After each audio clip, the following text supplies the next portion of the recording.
তো welcome everyone, welcome to our channel. আপোনালোকক আমাৰ জ্ঞান তীৰ্থ with a success ইউটিউব চেনেললৈ পুনৰবাৰ স্বাগতম জনাইছোঁ। তো দিছ ইজ জ্ঞান প্ৰকাশ। তো জ্ঞান প্ৰকাশৰ সৈতে জড়িত হৈ থাকিবলৈ আপোনালোকে পোনপটীয়াভাৱে আমাৰ জ্ঞান তীৰ্থ with a success ইউটিউব চেনেলটো ছাবস্ক্ৰাইব কৰি লোৱাৰ লগতে আমাৰ টেলিগ্ৰাম চেনেল এডিআৰি মহাসংগ্ৰাম বুলি আপোনালোকে চাৰ্চ কৰিলে পাব, নহ'লেও আমি ডেছক্ৰিপশ্যনত লিংকটো দিমেই, তাৰ সৈতে জইন হৈ ল'ব। কাৰণ আমি তাত ৰেগুলাৰ মক টেষ্টসমূহ দি থকাৰ লগতে আমি PDF-সমূহো আপোনালোকক প্ৰভাইড কৰোঁ আৰু লগতে আমি পোনপটীয়াভাৱে যোগাযোগো কৰিব পাৰোঁ, নহয় জানো? তো মাই ডিয়াৰ এক্সপিৰিয়েঞ্চ, আমি সকলোবিলাক কম্পিটিটিভ এক্সামত এটা কমন টপিক হিচাপে পাওঁ নাম্বাৰ এনালাইজি। নাম্বাৰ এনালাইজিৰ প্ৰায় দুটা নহয় তিনিটা কুৱেশ্যনছ থাকিবই প্ৰতিটো কম্পিটিটিভ এক্সামত, লাগিলে সেয়া DLEDৰ এণ্ট্ৰেঞ্চ এক্সামেই হওক বা আন চৰকাৰী চাকৰিৰ কম্পিটিটিভ এক্সাম বা ADRE এক্সাম বা SI বা APSCৰ CSAT পেপাৰতে হওক। তো নাম্বাৰ এনালজিৰ দুটা বা তিনিটা কুৱেশ্যনছ অৰ্থাৎ 2 বা 3 মাৰ্কছ আহিব। তো নাম্বাৰ এনালজি আচলতে ছল্ভ কৰিবলৈ আমাৰ এছপিৰেণ্টছসকল বহুতে ৰৈ যায় আৰু ভয় খায়, কাৰণ তেওঁলোকে এক্সামত ইমান সময় নাথাকে আৰু তেওঁলোকে এটা নিয়ম নিজে ভাবে মনতে, আৰু সেই নিয়মটোত যদি নোলায় তেওঁলোকে সেই কুৱেশ্যনটো স্কিপ কৰিবলগীয়া হয় বা টোক্কা মাৰিবলগীয়া হয়। তো আমি এই ভিডিঅ'টোৰ জৰিয়তে আমি তেনেকুৱা ধৰণৰ হ'বলৈ নিদিওঁ। আমি প্ৰতিটো নিয়মেই আমি আলোচনা কৰিম, যাতে আপোনালোকৰ আচলতে নাম্বাৰ এনালাইজি কুৱেশ্যনছবিলাক কৰিবলৈ হ'লে আপোনালোকে ৰিভিজনছ কৰিবই লাগিব। Revision is a must. তো ৰিভিজনছ কৰিব লাগিব, প্ৰেক্টিছ কৰিব লাগিব। তো ডেফিনেটলি আমি প্ৰতিটো নিয়মেই আপোনালোকক কৈ যাবলৈ চেষ্টা কৰিম, প্ৰতিটো লজিকেই আপোনালোকক কৈ যাবলৈ চেষ্টা কৰিম, মাথো আপোনালোক আমাৰ সৈতে জড়িত হৈ থাকিব। তো আচলতে বহুতবিলাক লজিক খাব পাৰে। তো কিছুমান লজিক হয়তো আমি কৰি গৈ থাকিম কিন্তু আনচাৰ নাথাকিব, বা কিছুমান লজিক আমাৰ মনত এনেই আহি থাকিব কিন্তু ভুল হৈ থাকিব, নহয় জানো? এতিয়া এই কুৱেশ্যনটোতে চাওক, 431 আৰু 12 এই দুইটাৰ লগত যিটো সম্পৰ্ক আছে, এই 345 আৰু এই কুৱেশ্যন মাৰ্কৰ ভিতৰত এই চাৰিটা অপশ্যনৰ ভিতৰত যিটো অপশ্যন বহিব সেই অপশ্যনটোৰো একেটাই ৰিলেশ্যনছ হ'ব লাগিব, একেটাই সম্পৰ্ক হ'ব লাগিব। তো এই কুৱেশ্যনছটো দেখি যোৱাৰ লগে লগে তো 431 পৰা 12 হৈছে, তাৰমানে 345 পৰা এনেকুৱা এটা সৰু সংখ্যা হ'ব লাগিব, কাৰণ 431 পৰা 12 এটা সৰু সংখ্যা।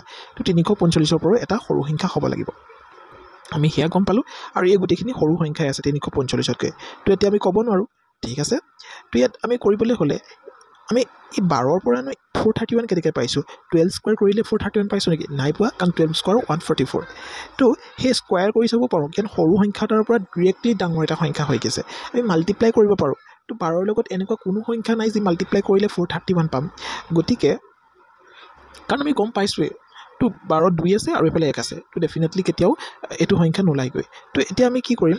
431 4 5 6 7 8, ইহঁতৰ যিটো প্লাছ হয় সেইটো হৈছে 8, আৰু এই 8ৰ লগত যদি 4 প্লাছ কৰি দিওঁ তেতিয়া 12 হ'ব, হয়নে? আমি এইটো চিষ্টেমত কৰিব পাৰোঁ, 12 ওলাইছে।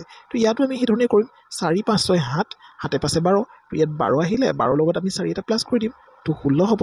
কিন্তু 16 জানো অপশ্যনত আছে? ইয়াত অপশ্যনত নাই, 12ই অপশ্যনত আছে, আটাইতকৈ সৰু। গতিকে এইটো লজিক আমি কাটি দিম, এইটো লজিক আমি ইউজ কৰিব নোৱাৰোঁ। ছেকেণ্ড টাইমত আমি আৰু ভাবিম যে লজিক কি খাব?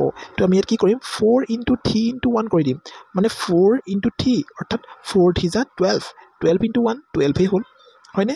12 × 1 12 × 1 12, আৰু সেইটো আমি 12 পাইছোঁ আনচাৰ, হয়নে? দেখিছে? 4 3 = 12, 12 × 1 12, দেখিছে? ঠিক একেধৰণে ইয়াৰ যিটো পূৰণফল, এই সংখ্যা তিনিটাৰ পূৰণফলটোৱে ইয়াত আমি লিখিব লাগিব, অৰ্থাৎ 4 3 = 12 × 5, তো 5 12 = 60, আৰু 60 আমাৰ অপশ্যন আছে, option B will be the correct answer হ'ব। ঠিক আছে? আশা কৰোঁ মই আপোনালোকক এই কুৱেশ্যনটো সহজ ভাষাত বুজোৱাত সক্ষম হৈছোঁ। যদি আপোনালোকে উপকৃত হোৱা যেন অনুভৱ কৰিছে, ডেফিনেটলি আমাক লাইক কৰক, শ্বেয়াৰ কৰক, ছাবস্ক্ৰাইব কৰক চেনেলটো, লগতে বেলখনত টিপিবলৈ নাপাহৰিব, কাৰণ আহিবলগীয়া ভিডিঅ'সমূহৰ সৈতে তেতিয়াহে আপোনালোক নটিফাই হৈ থাকিব পাৰিব। ইয়াৰ লগতে আমি মক টেষ্টসমূহ দি আছোঁ, তো সেইখিনি জইন কৰি লওক, ঠিক আছে? ৰেগুলাৰ ভিডিঅ' আপডেট দিম আৰু সেইখিনিও আপোনালোকে চাই থাকিব, ঠিক আছে? পৰৱৰ্তী কুৱেশ্যনটোলৈ আমি যাম। তো পৰৱৰ্তী কুৱেশ্যনটো মন কৰক, এইটো এটা নাম্বাৰ এনালজি কুৱেশ্যনে, যিহেতু নাম্বাৰ এনালজিয়ে ভিডিঅ' লৈ আহিছোঁ, গতিকে গোটেইকেইটা নাম্বাৰ এনালজিয়ে কুৱেশ্যনছই থাকিব। তো ইয়াত কি দিছে? 23 লগত 25ৰ যিটো ৰিলেশ্যন হ'ব, তো 36ৰ লগতো কুৱেশ্যন মাৰ্কৰ সেই একেটা ৰিলেশ্যন হ'ব লাগিব। কুৱেশ্যন মাৰ্কৰ ঠাইত এই চাৰিটা অপশ্যনৰ ভিতৰত যিটো অপশ্যন বহিব। গতিকে এইটো দেখি পানি আমাৰ সকলোৰে মনত এটা ধাৰণা আহিবই। কি ধাৰণা আহিব? 23 + 2 25, 2 প্লাছ হৈছে, 36ৰ লগত 2 প্লাছ কৰি দিম, 38 হ'ব। আৰু ইয়াত যদি 38 অপশ্যন থাকিলেহেঁতেন ডেফিনেটলি এইটো শুদ্ধ উত্তৰ হ'লহেঁতেন, কিন্তু 38 এটা অপশ্যনত নাই, গতিকে বেলেগ লজিক হৈছে। তো ইয়াতনো কি লজিক হৈছে আমি কৰি চাম। 2 + 3 5 পালোঁ আমি, 5 স্কুৱেৰ যেতিয়া কৰিম আমি 25 পাম, হয়নে? আমি তেনেকৈ ধৰণে পালোঁ। গতিকে এইটোতো কৰি চাওঁ, যদি এইটোতো যদি সেইটো লজিকত ওলাই আনচাৰ ইয়াৰ ভিতৰত, ডেফিনেটলি সেইটো লজিক শুদ্ধ হ'ব। তো 3 + 6 9 9 স্কোয়াৰ কিমান হ'ব 81 য়েছ 81 আনচাৰ আছে option B will be the correct answer হয়নে সহজ যেন আপোনালোকৰ অনুভূত হৈছেনে নিশ্চিতভাৱে আমি অতি সহজ ভাষাত আপোনালোকৰ সৈতে শ্বেয়াৰ কৰিবলৈ চেষ্টা কৰিছোঁ ঠিক আছে পৰৱৰ্তী কুৱেশ্যন এই পৰৱৰ্তী কুৱেশ্যনটো আপোনালোকে মন কৰক ইয়াত আপোনালোকৰ কি দিয়া আছে 12 আৰু 7ৰ লগত যিটো ৰিলেশ্যন এই 16 আৰু এই কুৱেশ্যন মাৰ্কৰ ঠাইত এই চাৰিটা অপশ্যনৰ ভিতৰত যিটো অপশ্যন হ'ব সেই অপশ্যনটো একেটা ৰিলেশ্যনছ হ'ব লাগিব ঠিক আছে তো সৰু সংখ্যা দেখি আমি সকলোৱে আমি জানোৱেই এনেকুৱা ধৰণৰ কুৱেশ্যন কৰোঁতে সৰু সংখ্যা দেখিলে প্লাছ মাইনাছৰ পৰাই আমি আৰম্ভ কৰিম গতিকে 12ৰ পৰা 7 হৈছে তো 5 এটা ইয়াত মাইনাছ হৈছে ইয়াত মাইনাছ এটা 5 হৈছে 5 এটা মাইনাছ হৈছে 12ৰ পৰা 5 যেতিয়া যাব তেতিয়া 7 হ'ব গতিকে 16ৰ পৰাও 5 এটা যোৱাই দিলোঁ তো 11 হ'ব কিন্তু 11 জনী ইয়াত অপশ্যন আছে 10হে আছে গতিকে এইটো লজিক আমি ইউজ কৰিব নোৱাৰোঁ তো ইয়াত লজিক কি ইউজ হৈছে গম পাইনে 12 / 2 অৰ্থাৎ 6ৰ লগত এক এটা যোগ কৰি এই 7টো উলিয়াইছে হয়নে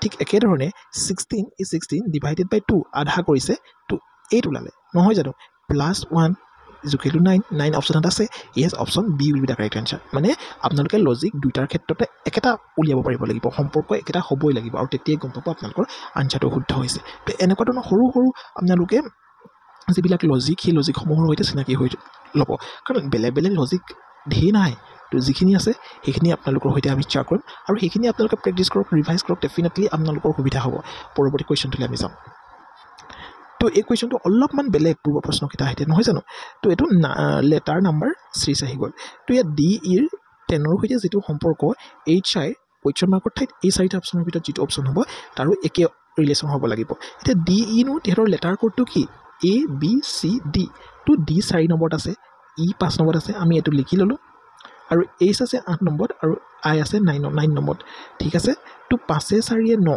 5 × 4 = 9 আমি পালোঁ 9 + 1 আমি 10 পালোঁ ঠিক আছে 8 × 9 = 17 পালোঁ 17 + 1 আমি 18 পালোঁ সেইটো লজিক নহ'ব কাৰণ 18 ইয়াত আনচাৰ নাই হয়নে এতিয়া কি লজিক লাগিব তো আমাৰ নিশ্চয় ডাউট হৈছে তো এইটো কি কৰিব লাগিব মন কৰক 4 × 5 আমি কৰি দিলোঁ 20 পালোঁ 20ৰ আধা কৰি দিলোঁ আমি 10 পালোঁ 20 আধা কৰি 10 পাইছোঁ আমি ইয়াত একেধৰণে কওঁ 8 × 9 কিমান পাম 72ৰ আধা যদি কওঁ 36 পাম য়েছ অপশ্যনত আছে option C will be the correct answer হ'ব ঠিক আছে পৰৱৰ্তী কুৱেশ্যনটোলৈ আমি গৈ চাওঁ এইটো কুৱেশ্যনছ মই বহুত এটা মানে ডাউট থকা কুৱেশ্যনছ আমাৰ ষ্টুডেণ্টসকলৰ তো 95ৰ সৈতে 105ৰ ৰিলেশ্যন সুধিলে সকলোৱে কৈ দিব 95ৰ লগত 10 এটা ইয়াত প্লাছ হৈছে হয়নে প্লাছ এটা আৰু কি 10 এটা প্লাছ হৈছে তো ইয়াৰ লগতো আমি 10 এটা প্লাছ কৰি দিম তো কিমান হ'ব 99 হ'ব তো 99 অপশ্যনতে নাই কি কৰিম আমি আনচাৰ আমি 98টোৱে ওচৰৰ এপ্ৰক্সিমেট বুলি আনচাৰটো টিক কৰি আহিম কিন্তু সেইটো ভুল উত্তৰ হ'ব ইয়াত কি হৈছে চাওক 95 আৰু 105ৰ মাজৰ সংখ্যাটো 100 অৰ্থাৎ এইফালে মাইনাছ এটা 5 হৈছে এইফালে প্লাছ এটা 5 হৈছে অৰ্থাৎ 105 তো 89ৰ ওচৰৰ সংখ্যাটো আমি 100ই ধৰিম ঠিক আছে এইফালে 11 এটা মাইনাছ হৈছে তো 89 হৈছে তো এইফালে প্লাছ এটা 11 হ'ব 11 এটা প্লাছ হ'ব মই ভুল কৰি পাইছোঁ তো 111 আৰু 111 আছে অপশ্যন চি গতিকে option C will be the correct answer হ'ব গতিকে আশা কৰোঁ বুজি পাইছে আপোনালোকে যথেষ্ট সহজ ভাষাত আমি আপোনালোকৰ সৈতে শ্বেয়াৰ কৰিবলৈ চেষ্টা কৰিলোঁ আপোনালোকে এই কুৱেশ্যনসমূহ সকলো ধৰণৰ কম্পিটিটিভ এক্সামৰ কাৰণে ল'ব পাৰে তো থেংক ইউ ফৰ ৱাচিং